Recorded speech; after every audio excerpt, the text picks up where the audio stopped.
Welcome to Kenton's videos. Enjoy the video. In this video, I will show how to play this Love on Drums easy guide. Start by finding the tempo and tapping a steady quarter note pulse while counting aloud. Focus on locating the kick on beats 1 and 3 and the snare on beats 2 and 4.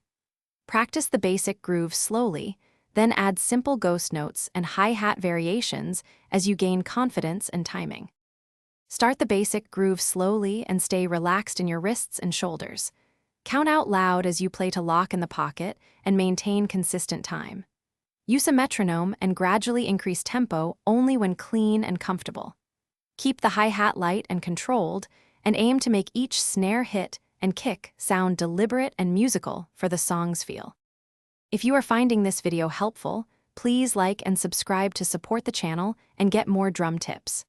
Quick recommendation: the Echo Dot smart speaker is great for playing reference tracks and practicing along with clean sound in any room. It pairs easily with your phone and lets you control tempo and playlists by voice. Check the description for the link and other deals. Now let's get back to the video. Choose fills that suit the song's energy and keep them short to avoid clutter. Practice moving from groove to fill and back smoothly by counting measures and planning your hits. Start with single bar fills using toms or snare, then add accents and ghost notes once comfortable. Remember that taste and support of the song matter more than technical flash when playing fills and transitions. Thanks for watching. Consider subscribing if we helped you.